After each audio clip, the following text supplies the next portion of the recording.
c'est pas grave. Attends, je pose les oreillettes. Ah, mais on est un petit peu en avance. Bonsoir à toutes, bonsoir à tous. Pour cette nouvelle petite revue de presse de la vérité, rien que la vérité. Alors, je viens d'apprendre quelque chose de mon amie Monique, qui est une dame formidable. Et on va faire un petit rectificatif tout de suite, comme ça on n'en parlera plus. Alors, il y a deux personnes qui s'appellent Pharrell Dante et Anonymous. D'ailleurs, les Anonymous, ça me font un peu rigoler, parce qu'ils se disent qu'ils sont du côté du peuple et on ne les voit pas beaucoup aider le peuple en ce moment, hein, mais c'est toujours pareil. Hein. Alors, il y a ces deux personnes qui sembleraient vouloir faire de la calomnie, me traiter de comment ça s'appelle, de VRP de Monsieur Soral. Alors, personnellement, je ne connais pas Monsieur Soral, je le connais, je connais son travail, je sais le travail qu'il fait, c'est un homme engagé qui a ses convictions et que je n'ai aucun désir de dénigrer et je ne me suis jamais adressé à lui et lui jamais à moi. Donc, je ne suis pas le VRP de Monsieur Soral.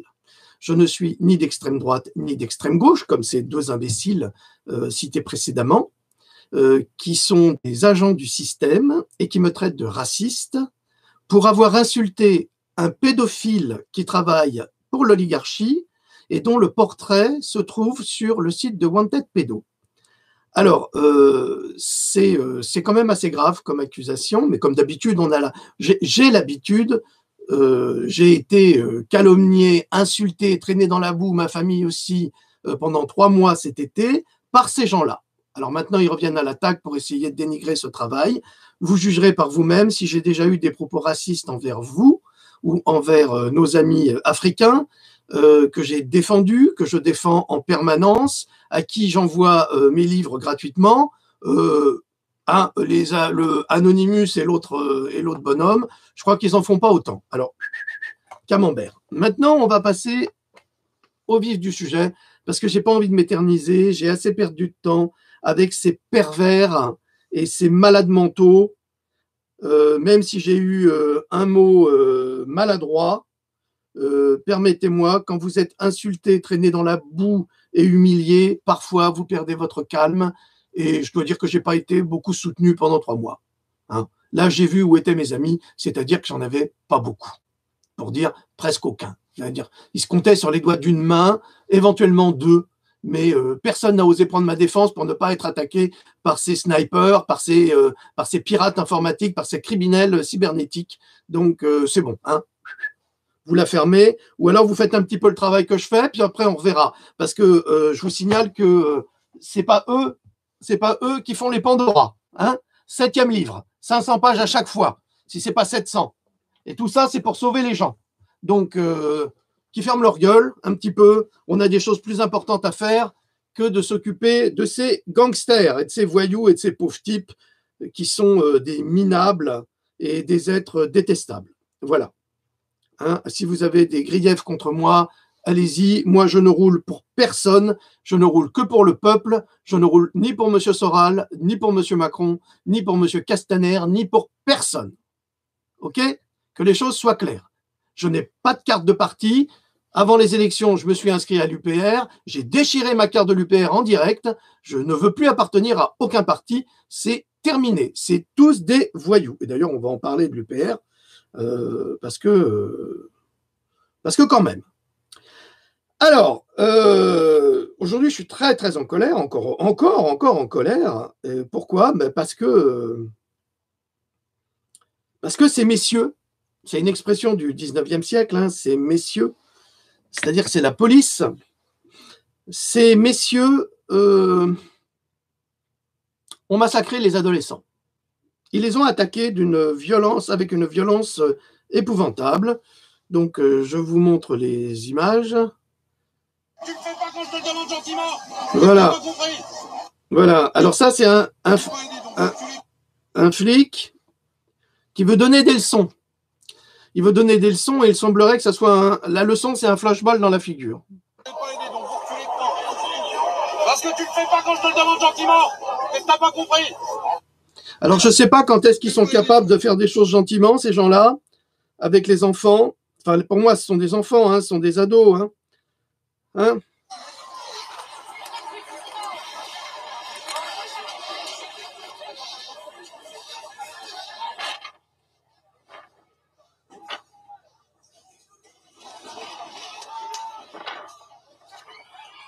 Oh, c'est pas vrai, c'est des gamins, putain!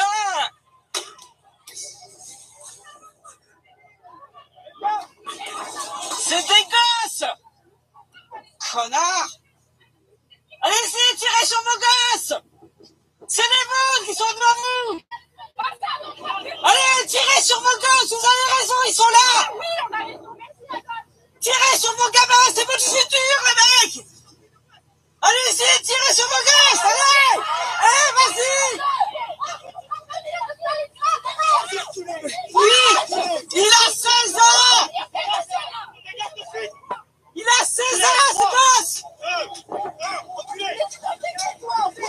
Vas-y! Vas-y!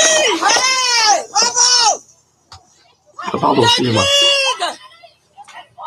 David! C'est des gamins, putain!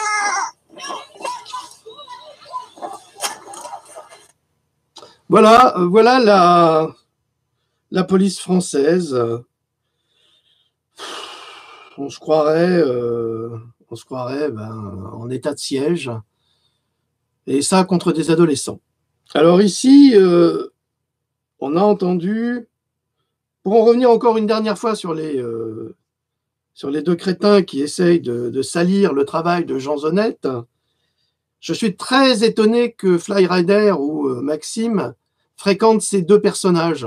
Parce que s'il fréquente ces deux personnages, ça veut dire qu'il a déjà été contaminé par ceux contre lesquels il se bat et il ne s'en rend même pas compte. Parce que ces gens-là travaillent pour le système. Je vous le signale.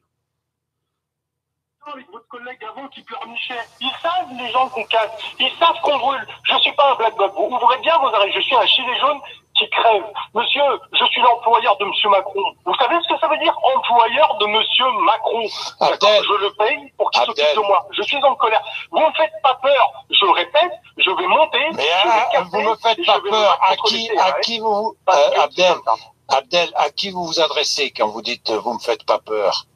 Je m'adresse au gouvernement. Je m'adresse à ce monsieur qui arrête pas de dire aux Français, regardez, ils cassent, ils font ceci. Mais ils le savent qu'on casse. Et ils veulent faire croire que les gens qui cassent veulent faire croire que c'est uniquement les Black Blocs. Non, j'ai parlé avec des gilets jaunes. Vous voyez là? C'est des gilets jaunes, ça, monsieur, que vous voyez là. En colère. En colère. C'est pas que des Black Blocs. Vous regardez RMC Découverte, j'imagine. Abdel. Donc, vous êtes gilet jaune. Vous êtes employé dans quel domaine? Je suis chauffeur. Vous êtes chauffeur dans une entreprise privée ou publique? Privée. Privée. Combien gagnez-vous par mois? 1300. 1300, voilà. 1300 net, hein, Abdel, c'est ça? Oui. Je peux lancer un message aux politiques, monsieur Bourdin, s'il vous plaît? Bah, allez-y, Abdel. Je demande à un politique, monsieur Bourdin, qui vous emmène ses factures de l'année. Je veux voir les factures de l'année d'un homme politique. Je vous ramène les miennes.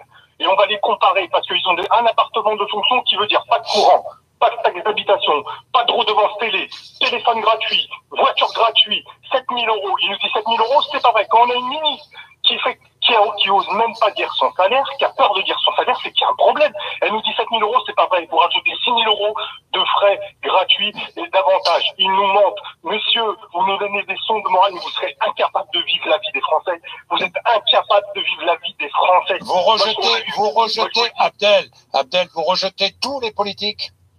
Je rejette tous les politiques. Écoutez, ils nous donnent des sons de morale, mais eux, ils ont toujours leur point parce qu'ils ont des chauffeurs. Nous, on passe 3 heures à se garer dans Paris. Abdel, sans avoir un PV, mais ils ont perdu Abdel, donc vous dites moi, je suis prêt à aller jusqu'au bout. J'irai jusqu'au bout, je me battrai pour mes enfants, pour les enfants des autres, pour mon voisin, pour le SDF ça fait 30 ans qu'il est dehors. Moi, je donne un manteau au SDF quand il est dehors, quand il a froid. Moi, j'ai donné 50 € à un mec.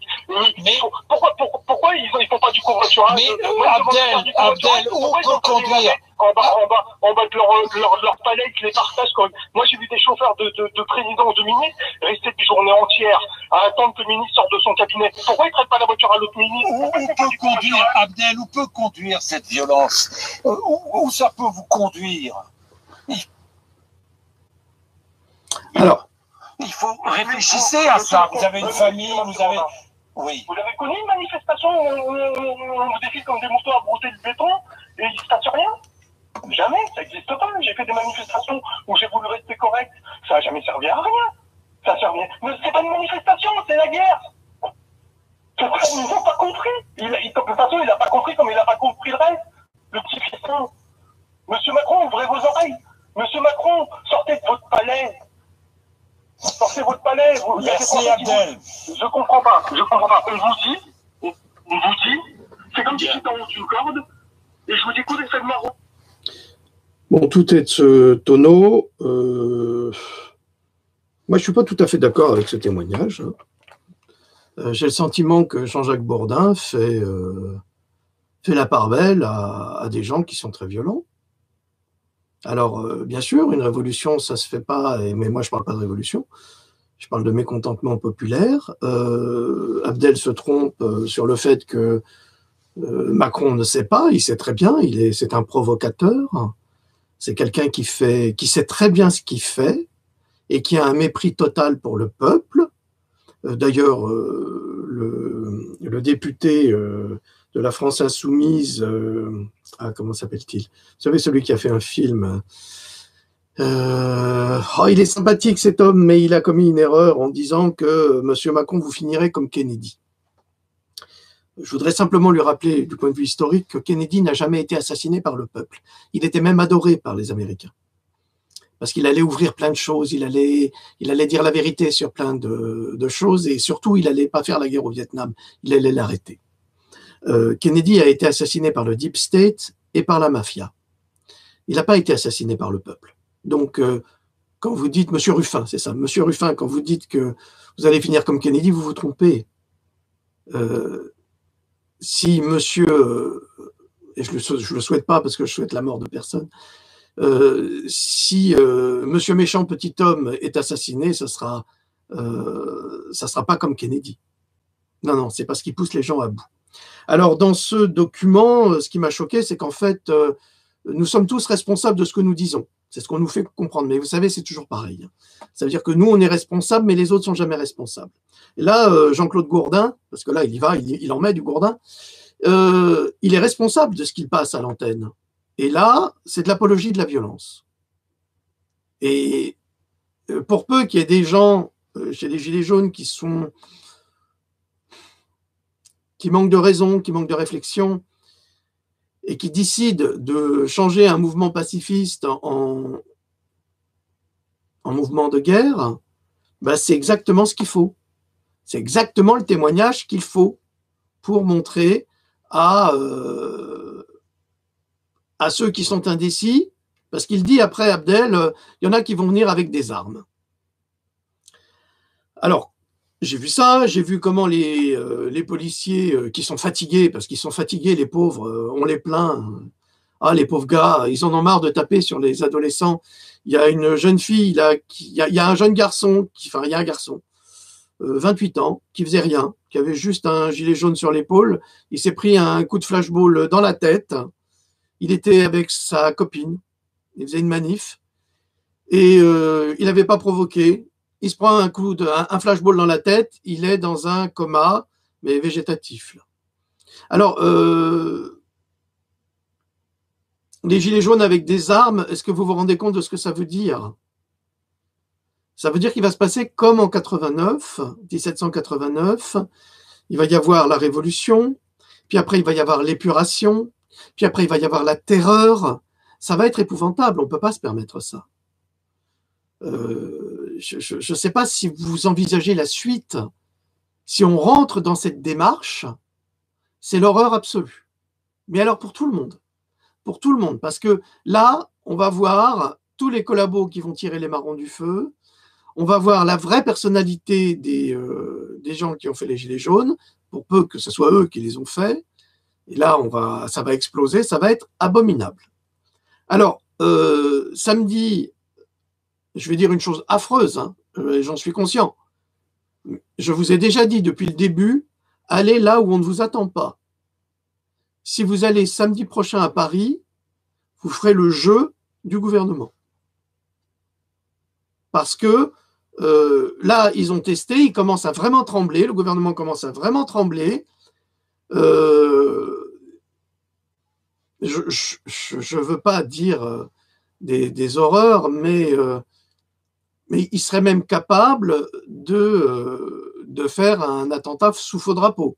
Ils en seraient capables. Je ne dis pas qu'ils le feront. Moi, je ne suis pas un oiseau de mauvais augure, je ne le souhaite pas. Donc, si vous changiez votre destination, Gilets jaunes, si vous alliez ailleurs, là où on ne vous attend pas, eh bien, on ne pourrait pas faire un attentat, on ne pourrait pas vous rendre responsable, on ne pourrait pas vous accuser parce que tout ce que le gouvernement attend, parce qu'un homme comme Macron, c'est un serpent, c'est quelqu'un qui se tapit, qui laisse faire, qui laisse dire, et puis après, qui fait une cochonnerie, ni vu ni connu, puis après, il va dire c'est les autres. Là, il est évident qu'il y aura un piège samedi.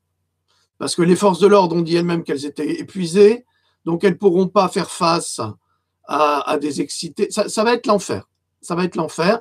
Allez là où on ne vous attend pas. Il faut être plus intelligent qu'eux. Il ne faut pas laisser place à la colère. Il faut plutôt laisser place à une certaine forme de stratégie et à une certaine forme d'intelligence pour ne pas risquer d'aller à l'hôpital avec le crâne fendu, avec la gueule défoncée. J'ai posté, alors je ne sais pas si c'est encore d'actualité, j'ai posté hier soir la vidéo d'un garçon dans un endroit de Paris qui ne menaçait pas les CRS et le gars est massacré par 8 CRS. Il le massacre. Alors c'est quand même un peu fort de café, quoi. Il faut arrêter là, faut arrêter. Je ne dis pas qu'il faut arrêter le mouvement, je dis qu'il faut restructurer le mouvement, c'est tout. C'est tout parce que sinon ça va dégénérer. Ça va dégénérer comme ça dégénère maintenant et c'est exactement ce que ces gens veulent. Ils veulent que ça dégénère, je suis désolé, je cherche, hein. Ils veulent que ça dégénère pour que ça brise toute forme de résistance et tout ce mouvement citoyen. Et ça, c'est pas possible parce que ça casserait tout. Tout ce qui a été fait serait brisé en un seul instant. Et les gens se sont pas battus pour ça, pour rien. Ah, je suis désolé, je cherche, mais je l'ai pas. On dirait que ça a été enlevé, ça a été retiré. Bon, en revanche, il y a des choses très intéressantes qui sont jamais publiées, comme d'habitude, et que je vais vous montrer. Donc ça, je vous ai montré ce matin, mais il y a eu d'autres choses qui se sont ajoutées. Ça vient, soyez patients, s'il vous plaît. Soyez patients. C'est pas toujours facile de faire un direct. Ça vient. Voilà. Ce témoignage est assez bouleversant. Il a du mal à charger.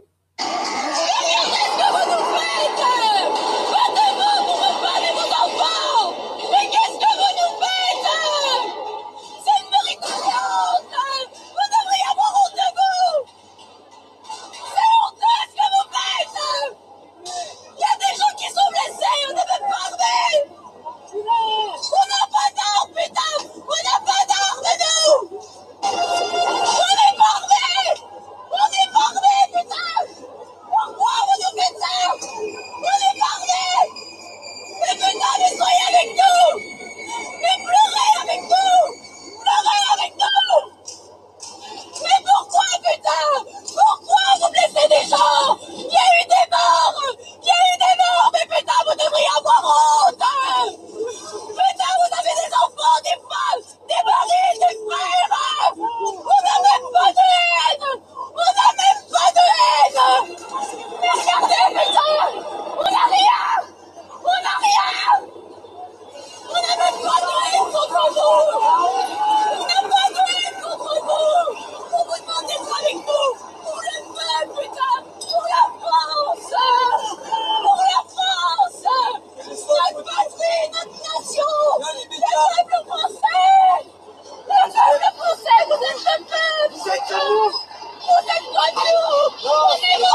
ça vous tire les larmes.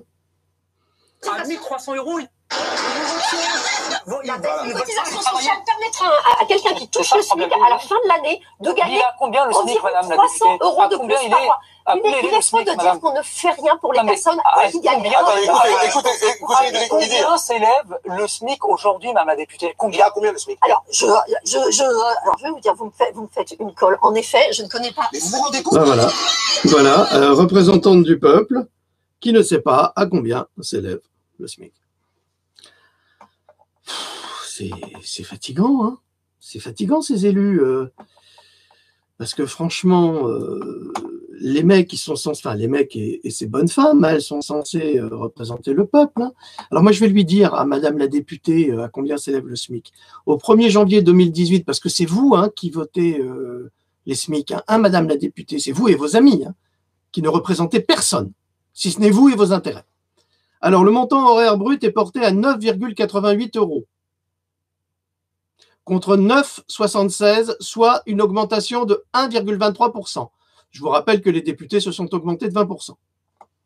Cash, pas de problème. Mais le SMIC, c'est 1,23%. Attention, hein, quand on a des pauvres, il faut les garder pauvres. C'est mieux. Au 1er janvier 2017, ce qui correspond à un salaire brut mensuel de 1498,47. Sur ces 1498,47, vous payez les smicards la CSG, n'est-ce pas? N'est-ce pas? Eh bien, les députés LREM, eux, ils ne payent plus la CSG. Maintenant, ils ont voté un amendement pour ça. Donc, on l'a vu tout à l'heure. Alors, sur la base de durée légale d'un travail de 35 heures par semaine, c'est-à-dire 151,67 heures par mois, soit 1184,93 € net de cotisation sociale. C'est pas mal? Alors voilà, Madame la députée, quand on passe à la télé pour faire le cake, comme on dit, hein, chez nous, quand tu vas faire le cake à la télé, hein, eh ben tu apprends ta leçon. Et toi, tu l'as pas apprise. Voilà, c'est beau les représentants de la France, et c'est ce qu'on constate tous les jours. Alors, à Marseille, vous êtes au courant, la mamie de 80 ans est décédée des suites d'un tir de grenade chez elle. Alors, elle habitait au 4e étage et comme par hasard, il y a une grenade qui a explosé chez elle alors qu'elle voulait fermer ses volets et la dame est décédée. Alors, une femme de 80 ans qui avait été blessée en marge d'une manifestation des Gilets jaunes à Marseille est décédée. À ce stade, on ne peut pas établir de lien de cause à effet entre la blessure et le décès, a précisé le procureur de la République. Monsieur le procureur, si cette dame n'avait pas ouvert sa fenêtre pour fermer ses volets, automatiquement, elle n'aurait pas reçu des éclats d'une bombe lacrymogène. Et vous prétendez qu'à ce stade, on ne peut pas établir de lien de cause à effet entre la blessure et le décès. Eh bien, les auditeurs en jugeront.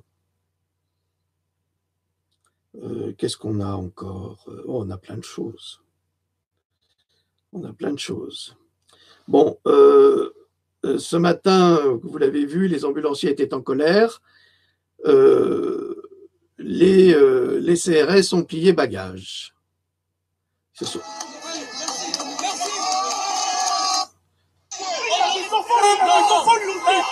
Je suis pas venu pour discuter avec vous, moi. Moi, j'ai des gamins. Allez, merci. Voilà. Ils sont rentrés. Donc, c'est déjà un affrontement de moins. Ouf. Vous voyez quand vous pouvez, les CRS. Vous voyez que c'est possible. Alors, oui. L'UPR. Vous vous souvenez que l'UPR a demandé à ce que les citoyens écrivent à leurs députés et à leurs maires et aux sénateurs, surtout aux députés et aux sénateurs, pour demander la destitution de M. Macron. Bon, moi, quand j'avais entendu ça, j'ai dit mais vous rigolez, le président de l'Assemblée, c'est un grand copain de Macron qui a été propulsé en tant que président de l'Assemblée grâce à son... bon, bref. Vous imaginez, vous savez très bien comment. C'est M. Ferrand. Alors maintenant, on a la réponse le 3 décembre 2018 à 15h, 20 députés et 4 sénateurs ont déjà répondu. Suspense. À votre avis, combien de députés et de sénateurs ont-ils donné leur accord pour la destitution de Macron? 1, 2, 3, 4, 5, 6. Alors, 20 députés et 4 sénateurs ont déjà répondu à notre demande de lancement de la procédure de destitution de Macron par l'article 68. 1. Aucun des 24 n'accepte de lancer la procédure. C'est étonnant. 2. Mais pas un seul ne répond au moindre de nos arguments juridiques et constitutionnels. Ah, ben c'est étrange. Alors, c'est là-dessus que ça m'énerve un peu, que M. Asselineau m'énerve un peu, parce que c'est un vieux roublard de la politique. Il sait très bien, et il le savait dès le départ, que les députés jamais ne donneraient leur accord pour une destitution. N'oubliez pas qu'ils sont augmentés de 20%, donc ils sont au service. Ils sont au service d'un pouvoir qui les flatte, qui leur donne beaucoup d'avantages et qui leur donne beaucoup d'argent. Ils ne payent pas de CSG maintenant, c'est réglé. Comme l'a dit ce monsieur Abdel chez Bourdin, il a dit appartement, voiture de fonction, enfin tous les avantages possibles et imaginables que nous n'avons pas, même que nous payons. Donc, monsieur Asselineau, il le savait, ça. Et quelque part, je suis désolé de le dire, mais c'est encore une roublardise. Et c'est pas correct. Alors, encore un témoignage de flics infiltrés. Les voilà. Vous devez être de notre côté, pas avec eux. C'est pas des casseurs, c'est de la police, ça. Ça, c'est des flics, ça. C'est des flics, ça. Vos collègues, leurs collègues, ils cassent gratuit. On casse rien. C'est pas grave, il a peur, c'est tout. Alors, vous remarquerez, il y a toujours le nain de jardin, là, 1m50. Alors, lui, il est repérable. Hein. Il est ADG, c'est les Dalton. Hein. C'est toujours Dalton. Là. Là, on les remarque. Hein. C'est les flics en civil. C'est des poulets. Ben ça, c'était Radio Poulaga. C'était pour vous montrer. Et c'est d'ailleurs, quand vous le regardez, le type, c'est le même qui avait l'appareil photo. On le voit au niveau des yeux. C'est les mêmes. C'est les mêmes. C'est assez sordide. Alors là, je ne sais pas pourquoi sur cette tablette, je n'ai pas toutes mes informations. Parce que j'avais autre chose encore à vous montrer. Un témoignage absolument bouleversant encore d'un enfant qui est très, très maltraité. Un enfant, un ado, quoi. Un ado. Ah oui, c'est elle qui me l'a envoyé. C'est cette dame qui me l'a envoyé. Voilà. Attends. Montre-le-moi en grand, que tout le monde puisse le voir. Alors, on va mettre le son. Alors ça, c'est pour vous montrer, même quand ils demandent gentiment, ils ne savent pas demander gentiment, les flics. Et c'est ça qui est insupportable.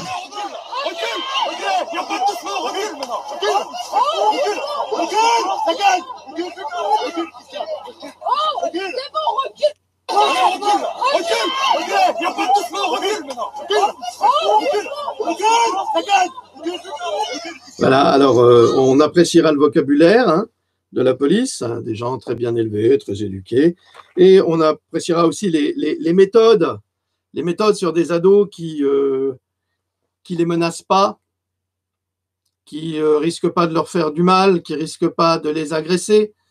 C'est un gosse qui va à l'école, là, ou qui en sort, j'en sais rien, mais est-ce que vous trouvez ça normal? Moi, pas. Bon, alors,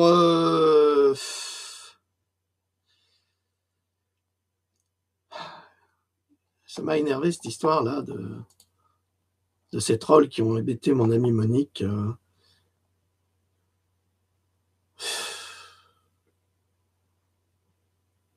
Ça me préoccupe parce que j'apprends que ce garçon qui est quand même un leader des Gilets jaunes est ami avec ce type de personnage. Et ça, c'est plutôt affolant. C'est plutôt affolant. Ça veut dire que Ben, j'ai des doutes, quoi. Maintenant, pourtant, je trouvais qu'il était très bien, ce garçon, surtout depuis ce matin, parce qu'il avait fait une déclaration par rapport à cette personne et qu'il avait été voir à Nice. Il avait enfin pris conscience que c'était peut-être un coup monté et il a dit qu'il s'en désolidarisait. Donc, je me suis dit, bon, la raison, on l'a peut-être pris, mais s'il est entouré par ces gens-là, je ne sais pas où ça va aller. Mon garçon, je vais vous dire, méfiez-vous. C'est tout ce que j'ai à vous dire. Vous n'avez pas d'amis. Ça, je peux vous l'assurer. Quand on est à la tête d'un mouvement pareil, on ne peut pas avoir d'amis. Il y a beaucoup de traîtres et de manipulateurs. Alors, j'ai une très bonne amie, mon amie Dominique, qui m'a envoyé une citation de Colbert à Mazarin, qui n'a pas pris une seule ride aujourd'hui, qui est tirée du Diable Rouge, cette pièce mise en scène par Christophe Lidon. Très très beau spectacle. Bon, il est mort comme Claude Rich. On est un grand acteur français. Colbert disait, pour trouver de l'argent, il arrive un moment où tripoter ne suffit plus. J'aimerais que monsieur le surintendant m'explique comment on s'y prend pour dépenser encore quand on est déjà endetté jusqu'au cou. Comme quoi ça ne change pas. Mazarin répond, quand on est un simple mortel, bien sûr. Quand on est couvert de dettes, on va en prison. Mais l'État, lui, c'est différent. On ne peut pas jeter l'État en prison. Quel dommage. Alors il continue, il creuse la dette, tous les États, évidemment. Colbert, ah oui, vous croyez? Cependant, il nous faut de l'argent. Et comment en trouver quand on a déjà créé tous les impôts imaginables? Ça, c'est Macron. Ils ont pris Macron pour ça. Parce que c'est un affabulateur. Alors lui, il vous ferait gober la terre. Mazarin répond, on en crée d'autres. Colbert, nous ne pouvons pas taxer les pauvres puisqu'ils le sont déjà. Mazarin, oui, c'est vrai, c'est impossible. Colbert, alors les riches? Mazarin, les riches non plus, ils ne dépenseraient plus. Un riche qui dépense fait vivre des centaines de pauvres. Quelle ironie. Colbert, mais alors comment fait-on? Mazarin, il y a quantité de gens qui sont entre les deux, ni pauvres ni riches, des honnêtes citoyens qui travaillent, rêvant d'être riches et redoutant d'être pauvres. C'est cela que nous devons taxer, encore plus, toujours plus. Cela, plus tu leur prends, plus ils travaillent pour compenser. C'est un réservoir inépuisable. Extrait du Diable Rouge, c'était il y a 4 siècles. Voilà. Merci Dominique pour ce document qui nous éclaire d'une façon remarquable sur la manière dont les puissants de ce monde traitent les pauvres aujourd'hui. Sauf qu'aujourd'hui, les pauvres n'en peuvent plus. Alors, la crise de ces gilets jaunes aujourd'hui nous a révélé une chose extrêmement importante. Elle nous a révélé la misère et le désarroi du peuple français. Voilà ce que ça nous a révélé. Ça nous a montré combien les gens sont pauvres. Ça nous a montré qu'en France, il y a des gens qui ont des problèmes pour s'alimenter, pour se nourrir. Ça nous a montré que des enfants ne mangeaient pas tous les jours, ce qui est inacceptable. Voilà ce que la crise des Gilets jaunes est en train de nous montrer. Et ça nous montre également que ce peuple n'en peut plus. Alors, je voudrais faire une petite rectification historique. Marie-Antoinette n'a jamais dit le peuple a faim, il n'a pas de pain, qu'on leur donne de la brioche. Marie-Antoinette n'a jamais prononcé cette phrase. Les historiens pourront le confirmer. Je crois que c'est une phrase qui aurait été prononcée au XVIe siècle, XVe, XVIe siècle, peut-être par une certaine dame de Montpensier qui avait autorisé à ce que l'on fasse du pain d'os de cadavres humains. Comme on n'avait plus de farine, alors on broyait les os humains et on en faisait du pain et on disait c'était le pain de la Montpensier. Donc, rectifions, parce que je vois des journalistes qui disent Marie-Antoinette, ci et ça. Elle n'a jamais dit ça, informez-vous, faites un petit peu d'histoire. Je l'avais écrit dans un article et puis ça m'a échappé. Donc ça, c'est une précision. Donc actuellement, nous sommes dans une situation absolument dramatique du point de vue social. parce que les gens ne voient pas de solution. Pourquoi ils ne voient pas de solution? Mais parce que ces politiques qui ont menti, trahi, volé, pillé le trésor public pendant des années, eh bien, sont eux aussi découverts, comme on l'a vu avec cette femme députée qui a même pas fait ses devoirs, hein, qui est même pas allée à la télévision en se renseignant pour savoir ce que c'était que le tarif net du SMIC, ce qui est une honte. C'est une honte absolue puisqu'elle est censée représenter le peuple. Puis après, elle s'excuse en disant « Oui, mais moi, je pourrais vous parler de sujets que vous ne connaissez. » Mais ta gueule, on n'en a rien à foutre de tes sujets. Pour l'instant, tes sujets, c'est-à-dire les sujets, les Français, ils crèvent de faim. Donc, ils ont besoin d'argent. Et l'argent, c'est-à-dire qu'il y a une force du travail. Et n'oubliez pas que les riches vivent de la force du travail des pauvres. Si les pauvres ne travaillent plus, les riches ne vivent plus. Alors, en ce moment, effectivement, il y a la révolution de l'intelligence artificielle. Et ça me gratte, je ne sais pas pourquoi. Ne vous inquiétez pas, je jamais touché à ça. Et cette intelligence artificielle remplace les humains. Là, on le voit, par exemple, sur Amazon, où tout est automatisé, tout fonctionne très bien. Mais la société idéale, c'est oui à ce mode de vie, mais pour permettre aux humains d'aller à l'école, de se cultiver, de s'enrichir, de développer une société moderne, ouverte sur l'humanité, et non pas sur l'esclavage. Une société qui permettrait d'évoluer. Il y a le grand écrivain de science-fiction, Arthur C. Clarke, qui a écrit 2001, l'Odyssée de l'espace, ou Les Enfants d'Icare. Lisez Les Enfants d'Icare, ça, vous verrez, ça va vous ouvrir des portes. C'est un merveilleux livre, Les Enfants d'Icare, qui disait que les guerres de religion avaient empêché l'évolution humaine de 450 ans, l'évolution scientifique de 450 ans. Aujourd'hui, et ça vous le retrouverez dans tous mes livres quand j'en parle, l'industrie pharmaceutique bloque le développement, c'est la même chose, hein, je vous assure, on est dans les mêmes sujets, bloque le développement de la science. Pourquoi? Parce qu'on est dans un système capitaliste. Dans tout système capitaliste, il faut du rendement. Pourquoi est-ce qu'il y a une destruction du tissu industriel aujourd'hui en France et un surdéveloppement des grands lobbies qui avalent les petites entreprises? C'est pour permettre aux retraités américains et de faire fonctionner leur fonds de pension. Alors, pour que les retraités américains vivent bien à Miami, il faut que vous mangiez la semelle de vos chaussures.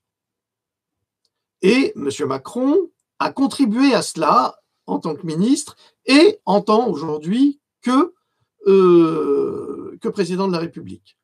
Il va signer les accords de migration. Pourquoi? En Allemagne, on a déjà le travail à 2 € de l'heure. Alors, si vous pouvez vous payer un café avec 1 heure de travail, vous aurez déjà de la chance à Paris. Vous aurez déjà de la chance.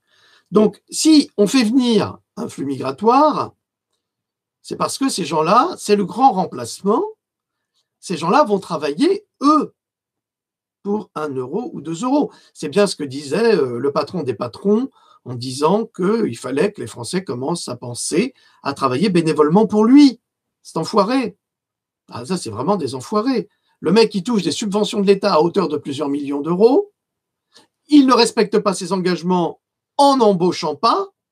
Évidemment, avec la politique de Macron, c'est impossible. On ne peut pas embaucher. Et ensuite, ils vous disent, vous allez devoir faire vous-même, devenir vous-même des auto-entrepreneurs. Et les auto-entrepreneurs vont être absorbés par les grands lobbies qui sont les amis du gouvernement et donc qui vont voler le travail des petits artisans. C'est ce pourquoi les ambulanciers se sont révoltés. Et vous allez voir que tout appartiendra à des super chaînes et il n'y aura plus personne, en fait. Alors, on avait parlé du revenu universel. Alors, le revenu universel, c'est encore un truc extrêmement subtil et vicieux Parce que le jour où on accordera un revenu universel, vous allez vous dire, ouais, super, moi j'ai mon revenu universel, je vais rester chez moi, je vais rien foutre et je vais vivre. Eh bien non, parce que vous ne pourrez pas vivre avec un revenu universel. Parce que tout va augmenter encore plus. Ils ont déjà commencé, les énergies augmentent, tout augmente, tout augmente. Donc à partir de là, vous allez chercher du travail. Et votre employeur va vous dire, bah, puisque vous avez déjà le revenu universel, bah, moi je ne vais pas vous payer le SMIC. Je vais vous payer la moitié d'un SMIC. Comme ça, vous pourrez continuer, vous pourrez vivre. C'est ça leur truc. Le revenu universel, c'est d'une part une escroquerie, d'autre part, c'est un moyen de vous forcer à vous faire pucer, contrôler, vérifier et valider l'argent numérique. Alors, pourquoi on veut faire de l'argent numérique aujourd'hui? C'est encore très simple. Normalement, l'usure est interdite. Dans la loi, l'usure est interdite. Mais les banquiers ne font que de l'usure. C'est le principe de base. C'est-à-dire qu'ils vous prêtent de l'argent qu'ils n'ont pas. Il y a 10 personnes qui vont verser leur salaire dans une banque. Il y a une des 10 personnes qui va vouloir emprunter 10 salaires pour acheter une voiture, 20 salaires pour acheter une voiture, par exemple. Et donc, les banquiers vont inventer un prêt qui n'existe pas. C'est de l'argent qui n'existe pas, mais vous devrez rembourser le double. Donc, et ils vont s'enrichir 2 fois. C'est vraiment une méthode du capitalisme. La base du capitalisme, c'est de l'escroquerie officialisée. Donc, à partir du moment où on va faire une monnaie numérique, bah, il n'y a plus d'argent, il n'y a plus rien. C'est-à-dire que là, ils ont tout le champ pour créer ce qu'ils veulent. Ils peuvent dire d'un seul coup, bah, moi j'ai 10 milliards d'euros. Et vous qui en avez 1 million, bah, ils peuvent vous le voler en tapant des codes et on vous a tout pillé. Et comme ça, on va contrôler encore plus la population. Alors, il est très possible qu'une partie des Gilets jaunes se rendent compte à l'intérieur d'eux-mêmes de ce qui se passe, de ce qui va se passer, et qui sont contre ce mode de vie. Et il est vrai que moi, j'ai été invité en Turquie récemment pour une cérémonie funèbre, et ça m'a beaucoup plu. Pourquoi? Ben parce que on est encore dans des normes. Comment expliquer ça? On est dans un monde moderne, parce que la Turquie est un pays très moderne, et en même temps, on a encore des valeurs anciennes. Et ça me plaît, ça m'a beaucoup plu. Pourquoi? Parce que c'est ce qui nous correspond. On n'est pas prêt à rentrer dans cet univers cybernétique, ultra moderne et ultra luxueux, qui de toute façon nous sera interdit. Alors, je vous parlais tout à l'heure de l'industrie. L'industrie, qu'est-ce qu'elle fait aujourd'hui? Elle noyote la science. Elle ne permet aucune évolution de la science. Pourquoi? Parce qu'il faut de la rentabilité. Regardez l'industrie du cancer, c'est l'exemple, il y a 80 ans, Royal Rift guérissait du cancer. Alors, il a été persécuté, on a détruit son travail, son microscope, je ne cesse de le dire, c'est dans mon premier livre, Pandora, où je vous donne la vie de Royal Rift. Donc, et là, on se demande, mais comment se fait-il qu'il y a 80 ans, on savait guérir le cancer et qu'aujourd'hui, c'est nos enfants qui sont cancéreux? Pourquoi? Ben, on sait que le cancer, eh bien, il vient à travers les vaccins, il vient à travers les polluants, il vient à travers une quantité de pesticides, il vient à travers la nourriture, à travers l'eau, à travers tout ça. Tout ça. Donc, on pourrait guérir, mais c'est dans l'intérêt de personne et c'est pas dans l'intérêt de l'industrie qu'on guérisse les gens. Il est dans l'intérêt de l'industrie qu'on soigne les gens jusqu'à un certain point, mais pas qu'on les guérisse. Parce qu'un patient guéri n'apporte aucune rentabilité au système. Eh bien, c'est pareil dans tous les domaines.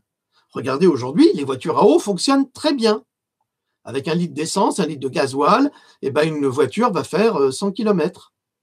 On peut le faire. C'est très simple. Ça a déjà été fait. Et ça n'intéresse pas les constructeurs. Pourquoi ça n'intéresse pas les constructeurs? Parce que les constructeurs travaillent avec les producteurs de pétrole, donc Total, Elf, qui a travaillé pour les nazis, qui a offert des millions d'hectolitres de gasoil aux nazis.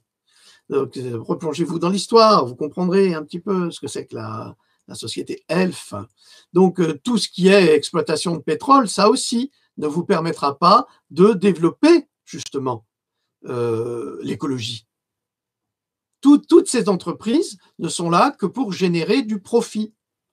Nous n'avons pas de président écologique. Au contraire, nous avons un président capitaliste qui s'entraîne à favoriser justement tout ce qui n'est pas écologique. Et tous ces Grenelles de l'environnement et tout ça, c'est juste des grandes rencontres de lobbyistes pour continuer à vendre leurs mensonges et leurs soupes et continuer à escroquer les pauvres. Parce que c'est ça. On peut vivre dans des sociétés idéales. C'est très possible et c'est très faisable. Il y a un exemple à 10 km. Est-ce que c'est 10 km ou 100 km de Pondichéry? Je ne sais plus.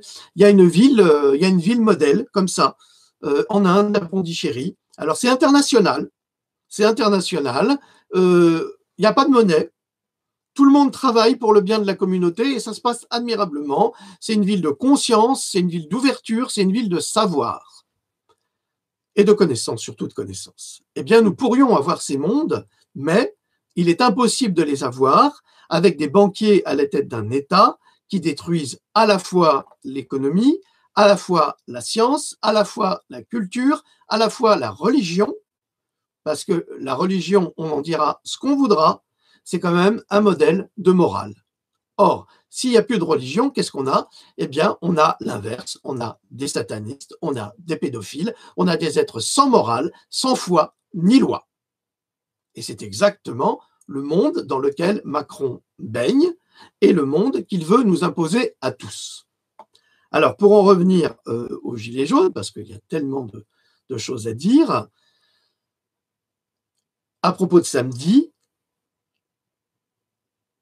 soyez là où on ne vous attend pas.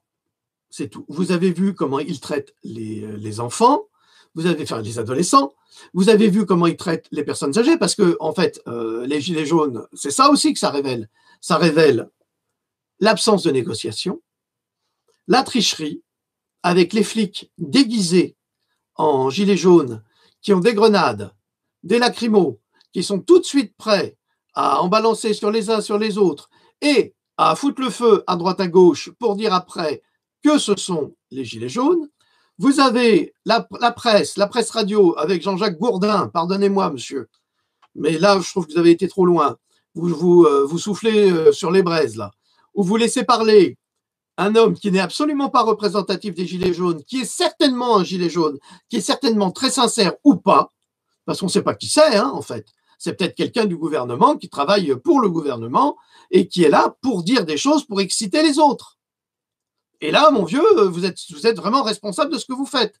Donc là, on a corruption de la presse, corruption des élites, inintelligence des élites, connaissance en haut, parce qu'il sait très bien, Macron, tout ça.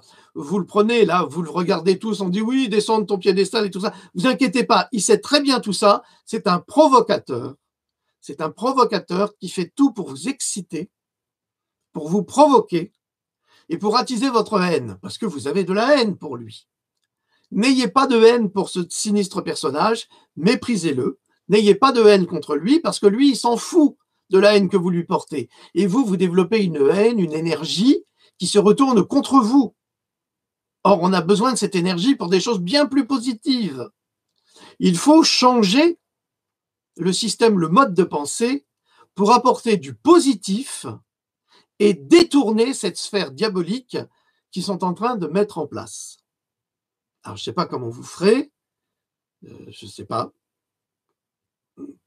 Je n'ai pas de leçon à vous donner, je n'ai pas de guide, il n'y a pas de guide, c'est pas possible, c'est en vous que vous trouverez cette force-là, cette force de résister à tomber dans les pièges qui vous sont tendus par des faux amis, par des manipulateurs, par des traîtres, parce que ce sont des traîtres à la patrie. Soyez dignes de vous-même, c'est tout ce que je vous dis. Ne regrettez pas ce que vous avez fait. Pour ne pas regretter ce qu'on a fait, il faut se bien comporter. Voilà. Écoutez, c'est tout. C'est tout ce que j'ai à vous dire. C'est tout, c'est tout. Je pense que c'est suffisant. Je vous remercie pour votre écoute. Si vous avez des choses à me reprocher, vous m'envoyez un petit message. Si vous êtes poli, je vous répondrai poliment. Si vous êtes grossier, je vous répondrai même pas. Je perds pas mon temps. Voilà. Je suis toujours disponible pour tout le monde, sauf quand on veut me faire la leçon. Là, c'est vraiment, il faut pas essayer parce que je vous bloque immédiatement. Je ne perds pas mon temps. Voilà, c'est parce que j'ai trop de choses à faire. Pardonnez-moi si je réponds pas, malheureusement c'est contradictoire, je sais, à tous les messages, mais vous êtes très très nombreux et puis moi j'ai aussi, comme vous, une vie de famille, j'ai aussi beaucoup de travail sur la médecine et en littérature à faire. Voilà. Je vous remercie pour tout, je vous remercie pour votre écoute, je vous remercie pour votre bienveillance. Réfléchissez avant de mal agir, ne vous laissez pas entraîner dans des croisades folles, soyez juste envers vous-même et envers les autres. Voilà, merci pour tout, nous vous saluons tous. Salut.